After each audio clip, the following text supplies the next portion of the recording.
nous devons être foncièrement honnêtes avec nous-mêmes. Impitoyablement honnêtes avec nous-mêmes, parce que seule la vérité nous affranchira. Ne jouez pas le jeu du blâme. N'essayez pas de blâmer quelqu'un d'autre pour tout ce qui ne va pas dans votre vie. Restez avec nous dans Jouissez de votre vie.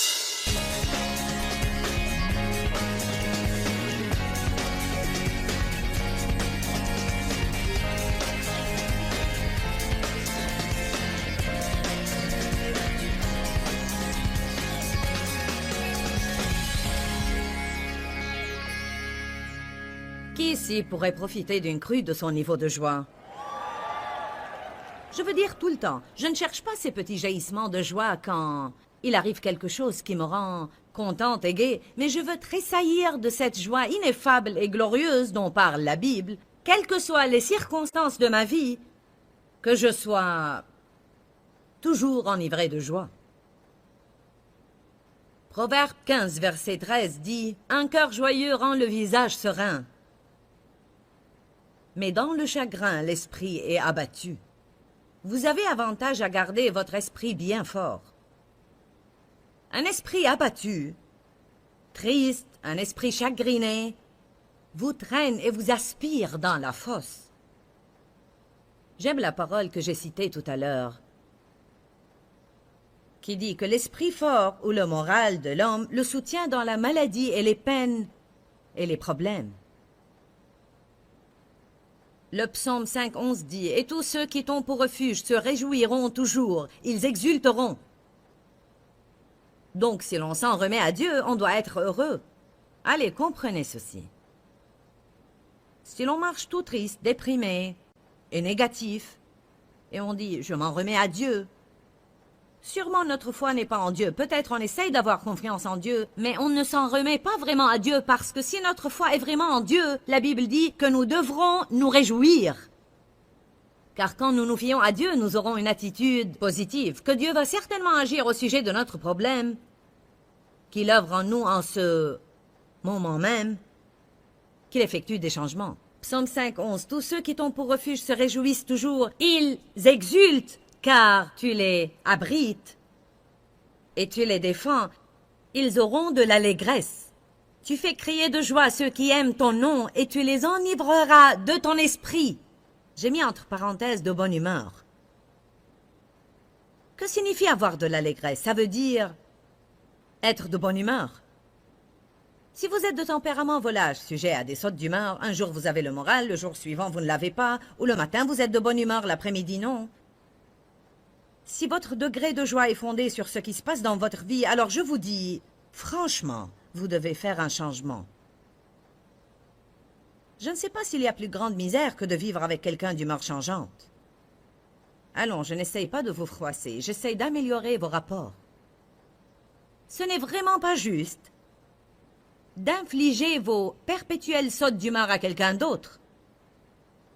Mon mari est stable et jusqu'à ce que j'ai fait un engagement complet et réel à Dieu, j'avais le moral aléatoire haut et bas, et ma joie était complètement fondée sur ce qui se passait dans ma vie. Je suis sûre que beaucoup d'entre vous ont constaté cette même chose avant de rencontrer Jésus, et peut-être même combattez-vous toujours cette tendance, que certains ont une vraie dépendance à leurs émotions, et tout est fondé sur leurs sentiments. Je reconnais que ce serait beaucoup mieux si l'on se sent heureux, mais même si l'on ne se sent pas heureux, on peut décider d'être heureux.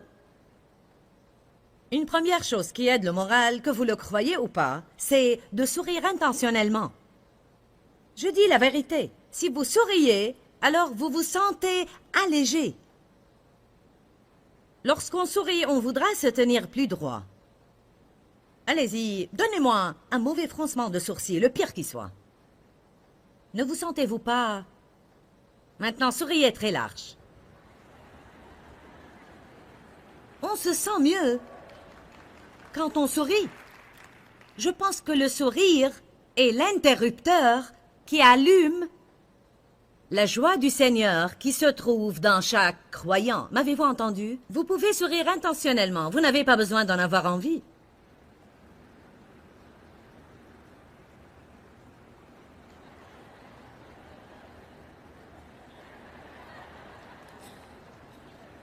Vous tous qui regardez la télé, jouez mon jeu aussi. Allez, souriez. Là où vous êtes, peut-être chez vous, dans votre salle de séjour, à regarder ce programme, donnez-moi un sourire. Vous serez surpris. Si vous allez vous regarder dans le miroir et sourire, vous pouvez même rire. Tout cela semble bien amusant et drôle, mais je suis sérieuse. Je crois réellement qu'un sourire est un combat. Je crois que Dieu est concerné par les airs qu'on prend. Parce que peu importe la quantité de bonnes choses dans votre cœur, les gens ne peuvent pas regarder dans votre cœur, ils voient seulement votre visage et votre langage corporel. C'est tout comme mon frère, comment ça va? Ah, j'essaie d'endurer jusqu'à ce que Jésus revienne. Pourquoi je convoiterai ce que vous avez si c'est la manière dont vous vous comportez? Qu'est-ce que ça peut me faire combien d'autocollants vous avez sur votre pare-choc et la grosseur de la Bible que vous emportez au travail? Ça ne m'impressionne pas si vous passez votre heure du déjeuner chaque jour à écouter des cassettes de Joyce Meyer. Ce que je veux voir, c'est... Êtes-vous serein? Êtes-vous joyeux? Votre vie porte-t-elle un bon fruit?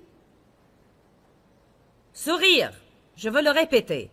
Même si vous ne vous sentez pas très content, souriez exprès parce que je crois que c'est l'interrupteur qui commence à libérer cette joie qui est en vous, parce que si Jésus est en vous, la joie est en vous. L'un des fruits de l'esprit est la joie, l'amour, la joie, la paix, la patience, la douceur, la maîtrise de soi. Vous avez la maîtrise de soi, que vous le sachiez ou non.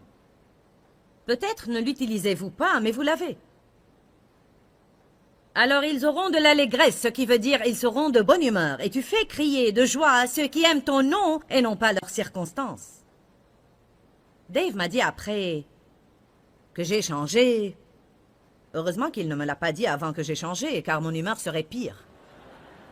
Mais après qu'il ait commencé à voir un peu de bons fruits dans ma vie, il m'a dit « Je me souviens quand je revenais du travail, quand pour rentrer le soir les premières années de notre mariage, je conduisais la voiture sur l'autoroute et je pensais, je me demande quelle sera son humeur ce soir. » Parce qu'il ne savait jamais quand il rentrait par la porte ce que ça allait être, si j'allais me jeter à son cou et l'embrasser, ou commencer à grommeler. Je regarde en arrière maintenant et je réalise quelle misère ça a dû être pour Dave de vivre avec moi ces premières années. Je suis désolée d'avoir permis à mes humeurs de me contrôler, mais vous savez, je n'avais personne pour me dire ce que je vous dis aujourd'hui. C'est un avantage d'avoir quelqu'un qui a eu cette expérience et qui peut nous parler de ses fautes et nous aider à les éviter. Je ne savais pas que je pouvais sourire, que j'en ai envie ou non. Je ne savais pas que juste parce que je me sentais déprimée, ça ne voulait pas dire que je devais être déprimée. Je ne connaissais pas Ésaïe 61, qui nous dit de mettre un vêtement de louange au lieu d'un esprit abattu. Mettre exige une action de ma part. Mettre, ça ne dit pas que ça va nous tomber dessus. Ça dit mettre. Ainsi, quand vous vous sentez affligé et déprimé, chantez. Vous dites « je n'ai pas envie de chanter ». Puis-je vous dire quelque chose? Plus on suit nos sentiments, plus on peut écrire fiasco au travers de nos vies. Parce que les sentiments sont volages. Tantôt ils se sentent bien et tantôt mal. Des fois ils vous aident et d'autres fois ils vous nuisent. Parfois ils ont envie d'aller au travail et parfois ils ont envie de rester au lit. Parfois ils ont envie de faire le ménage. Parfois ils ont envie de dépenser l'argent qu'ils n'ont pas. Ils ont souvent envie de manger des choses dont nous n'avons pas besoin. Allez maintenant. On ne peut pas vivre par les sentiments. On peut éprouver 10 000 sentiments différents, contradictoires concernant le même sujet. Je sens que je t'aime, je sens que non. J'ai l'impression que tu m'aimes, j'ai l'impression que non. On doit passer des sentiments à ce que nous savons. Suis-je impeccable à cela tout le temps? Non. Ai-je besoin de ce message aujourd'hui? Oui. La foi en Dieu devrait nous rendre joyeux et améliorer notre humeur. Allez au psaume 32.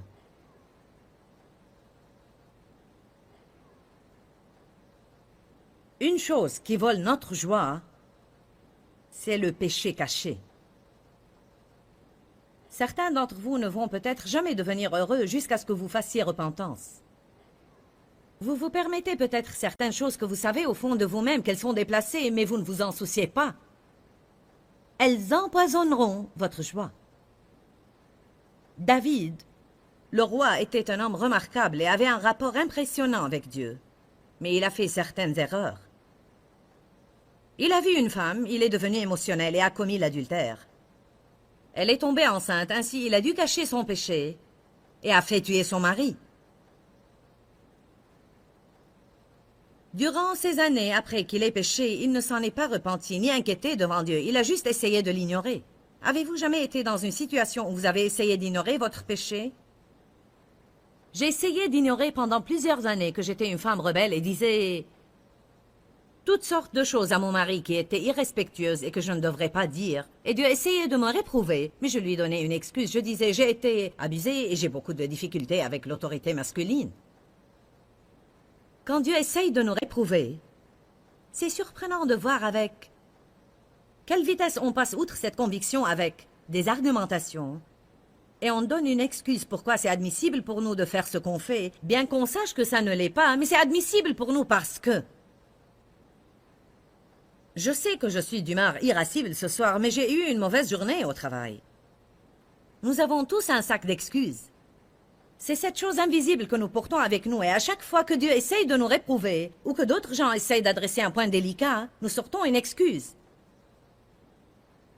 Vous n'avez pas l'air enthousiaste aujourd'hui. Nous devons être foncièrement honnêtes avec nous-mêmes. Impitoyablement honnêtes avec nous-mêmes, parce que seule la vérité nous affranchira. Ne jouez pas le jeu du blâme. N'essayez pas de blâmer quelqu'un d'autre pour tout ce qui ne va pas dans votre vie. Soyez responsable, assumez la responsabilité. J'avais blâmé mon passé abusif pour ma mauvaise conduite, jusqu'à ce que Dieu m'a finalement éclairé sur le choix. Tu peux être pitoyable ou puissante, mais pas les deux. Oui, ce qui t'est arrivé, Joyce, ne devait pas t'arriver. C'était odieux, mais je suis disposée à te guérir si tu te conduis à ma façon. Si vous voulez que Dieu guérisse votre vie, cessez de parler du passé et commencez à parler de l'avenir. Vous devez oublier ce qui est en arrière et vous porter vers les bonnes choses qui sont en avant. Abandonnez le blâme. Vous voyez, j'étais ce que j'étais à cause de ce qui m'était arrivé. Mais j'ai dû assumer la responsabilité pour mes actions et dire « Voilà pourquoi je suis comme ça, mais je n'ai pas besoin de rester comme ça. » Je peux m'améliorer, je peux devenir meilleur, je peux vaincre, mais j'ai dû prendre responsabilité pour ce que j'étais. J'étais chrétienne, mais je n'étais pas heureuse. J'étais chrétienne, mais je ne jouissais pas de la vie. J'étais chrétienne, mais je n'avais pas de grande quantité de paix. Je crois qu'il y a énormément de chrétiens malheureux. Allez, j'ai dit qu'il y a énormément de chrétiens malheureux. Tout ce que vous devez faire est lire un petit peu la Bible. Nous devrions être les gens les plus heureux sur la face de la terre. Si ce n'est pour rien d'autre, vous devez être joyeux aujourd'hui parce que vous n'allez pas en enfer. Vous voyez, nous oublions les choses qui devraient nous rendre heureux et nous sommes trop préoccupés par nos circonstances. Lisez 2 Corinthiens chapitre 4 où... Paul a dit, nous avons expérimenté ceci et cela, mais ça ne nous a pas volé notre joie. Nous avions faim, nous étions opprimés, nous avons été maltraités, battus et mis en prison. Mais ça ne nous a pas souciés. Il a dû voir quelque chose que la plupart ne voient pas. Paul a dit, réjouissez-vous dans le Seigneur en tout temps, je le répète, réjouissez-vous. Vous devriez savoir d'où il a écrit ça. Il était en prison. Nous avons visité la cellule où Paul était enfermé. Sauf que lorsqu'il y était, le réseau d'égouts de la ville passait par sa cellule. Et ainsi, pour vous le traduire clairement, il a dit « Réjouissez-vous dans le Seigneur en tout temps ». Je le répète, réjouissez-vous quand il était debout dans les égouts jusqu'aux genoux ou même plus haut. Je ne sais pas si c'est votre cas, mais j'ai encore une longue route à faire. Réjouissez-vous dans le Seigneur en tout temps. Réjouissez-vous. Dans le psaume 32, 11, le roi David a prié ceci. Juste, vous qui êtes intègres et droits devant Dieu, réjouissez-vous en l'Éternel et soyez dans l'allégresse. Poussez des cris de joie, vous tous qui êtes droits de cœur. Regardez comment ce psaume a commencé. David était dans une détresse lamentable. Il ne s'était pas encore repenti de ses péchés avec Bathsheba. Il ne s'était pas encore repenti du meurtre d'Uri. Et il dit plutôt dans le psaume 32:3, « Tant que je me suis tue avant de confesser mon péché, mes os se consumaient. Je gémissais toute la journée. » Verset 4. « Car nuit et jour ta main s'appesantissait sur moi. Ma vigueur n'était plus que sécheresse comme celle de l'été. » Pensez à cela calmement. Verset 5. « Je t'ai avoué mon péché et te l'ai fait connaître.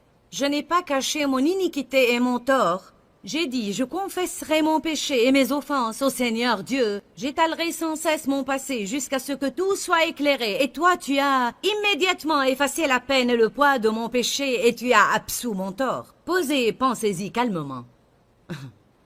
Verset 6. « Ainsi que tout homme pieux te prie au temps convenable, au jour où il te rencontre. Que viennent à déborder les grandes eaux. Que viennent à déborder les grandes eaux, elles n'atteindront nullement l'esprit de cet homme. » Nous devons ne pas être tristes et avoir l'esprit abattu. La Bible dit, si vous dissimulez le péché dans votre cœur, et vous continuez à faire des choses que Dieu vous montre clairement de ne pas faire, il ne sert à rien de dire que vous n'y pouvez rien, car honnêtement, mes frères et sœurs, quand Dieu nous en convainc, par notre conscience, il nous a déjà donné le pouvoir d'y renoncer et de les surmonter. C'est pourquoi on ne peut pas dire « Dieu, je ne peux pas encore m'en dégager, je ne suis pas encore prêt », c'est trop. Parce qu'en réalité, si nous n'étions vraiment pas prêts, le Seigneur ne nous l'aurait pas encore révélé. Dieu ne va pas me montrer mon péché et se tenir à l'écart et rire parce que je n'y peux rien. S'il me révèle quelque chose, il me donne aussi le pouvoir de faire ce qu'il me demande de faire. C'est une question de volonté. Parfois je sais ce que Dieu dit, mais je ne suis pas encore consentante. Donc Dieu doit recommencer plusieurs fois incessamment au même sujet et c'est souvent question d'une attitude. Qui d'entre vous a des attitudes dont Dieu vous parle? 20% de la foule, je ne le crois pas. Allez, ne soyez pas mous. Combien d'entre vous ont des attitudes dont Dieu vous convainc? Des attitudes égoïstes, de mauvaises attitudes, des attitudes amères, des attitudes impitoyables, des attitudes cupides, des attitudes jalouses. Une attitude de pauvre moi, une attitude grincheuse, une attitude grognonne. On pourrait lever la main pour chacune d'entre elles. Nous pourrions continuer avec ça toute la journée. J'aime vraiment ce psaume parce que David souffrait. Il dit « Mes os se consumaient à rugir tout le jour. Ma vigueur n'était plus que sécheresse comme celle de l'été. Je suis desséché, je suis misérable, je n'ai aucune joie. Je t'ai avoué mon péché et te l'ai fait connaître. Je n'ai point caché mon tort, j'ai tout dit jusqu'à ce que tout soit manifeste. » Alors il a commencé à se raviver, et puis à la fin du psaume, il parle de la joie et de la réjouissance. Vous n'allez pas retrouver votre joie si vous n'êtes pas sincère devant Dieu. Si vous avez un esprit affligé, et quoi que vous fassiez, vous ne semblez pas pouvoir vous en débarrasser, vous devez passer un peu de temps supplémentaire avec Dieu et dire « Y a-t-il quelque chose que j'ai fait que je dois voir? Quelque chose dont je dois te parler? » Parce qu'on tombe si vite dans le péché qu'on ne se rend même pas compte de ce qu'on a fait, et occasionnellement Dieu nous montrera quelque chose. Une nuit, je n'arrivais pas à m'endormir, ce qui n'est pas de coutume, et je me réveillais presque toutes les heures, à chaque heure. Finalement, vers 5 heures du matin, et comme j'aurais voulu avoir assez d'esprit et l'avoir fait à minuit, mais à 5 heures du matin, j'ai dit « Éternel, qu'est-ce qui ne va pas en moi ?» Et immédiatement, Dieu a ramené à ma mémoire ce que j'avais dit sur quelqu'un ce jour-là, qui n'était pas gentil du tout, une remarque superflue, et ça tracassait vraiment mon esprit, bien que je ne l'admettais pas ouvertement.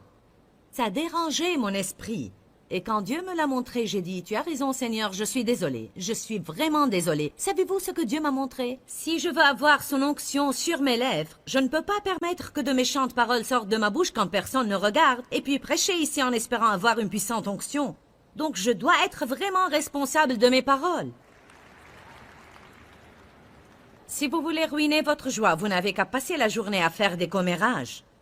Bonjour, je parle à certains d'entre vous. J'ai dit, si vous voulez ruiner votre joie, vous n'avez qu'à passer la journée à potiner. Ou si vous voulez vraiment être malheureux, je vais vous dire comment vous pouvez l'être vraiment. Passez toute la journée à grogner et à vous plaindre. Le savez-vous, nous voulons être heureux, mais notre manque de joie est largement de notre propre faute. Amen. Amen. Il y a grand nombre de références bibliques qui indiquent que les croyants doivent se réjouir. Soyez heureux. Laissez votre mine ou votre visage montrer votre joie. On a le devoir de nous réjouir, qu'on le sente ou non, car je pense que cela, plus que toute autre chose, renforce ou nuit à notre témoignage aux autres. Personne ne désire plus de tristesse, ils en ont déjà assez. Allez à Néhémie 8, verset 10. Vous êtes familier avec cette parole qui dit « La joie de l'Éternel est votre force. » La joie de l'Éternel est votre force. Souvent, quand Satan fait quelque chose qui vole notre joie, ce n'est pas vraiment notre joie qu'il vise, mais notre force. Il ne veut pas que nous soyons forts, il veut que nous soyons impuissants. Quand vous êtes affligé et déprimé, vous ne voulez pas prier. Vous ne voulez pas être une bénédiction aux autres, ni aller à l'église, vous ne voulez pas respecter vos engagements. Quand nous sommes tristes et abattus, nous voulons juste nous apitoyer sur notre sort et être déprimés. Néhémie 8:10. Alors Ezra leur a dit, « Allez manger des viandes grasses et buvez ce qui est doux, et envoyez des portions à ceux qui n'ont rien de préparé, car ce jour est saint et consacré à notre Seigneur, et ne vous affligez pas et ne vous attristez pas, car la joie de l'Éternel sera votre force. » Les Lévites calmaient tout le peuple en disant, « Taisez-vous, car ce jour est saint. Ne vous affligez pas, ne vous attristez pas. » Qu'est-ce que David a dit? C'est ici la journée que l'Éternel a faite, qu'elle soit pour nous un sujet d'allégresse et de joie. Chaque jour est un jour que Dieu nous donne, et c'est un jour qui est consacré à l'Éternel. Ce prophète dit, ce jour est consacré au Seigneur, ainsi voilà ce qu'il vous faut faire. Mangez des viandes grasses et buvez ce qui est doux.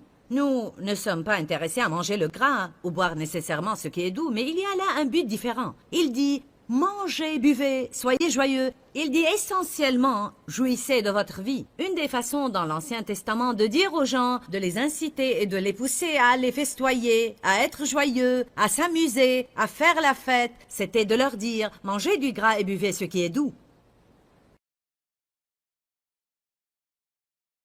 Nous avons intitulé notre enseignement « La charge de joie » et vous pourriez vous demander « Pourquoi donc suis-je chargé d'être joyeux? N'est-ce pas mon choix si je veux être joyeux ou pas ?»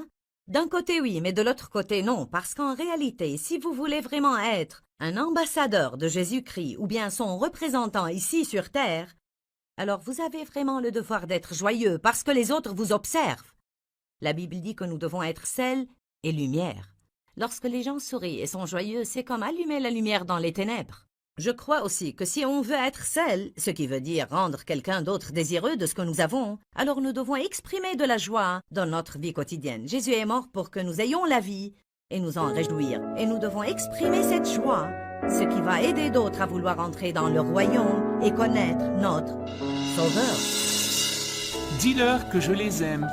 Dans ce livret, Joyce Meyer donne une révélation de l'amour de Dieu pour nous. Pour obtenir ce livret gratuitement, écrivez-nous à Joyce Meyer, boîte postale 40095-6300, Larnaca, Chypre. Ou bien visitez notre site web www.joycemeyer.org/fr.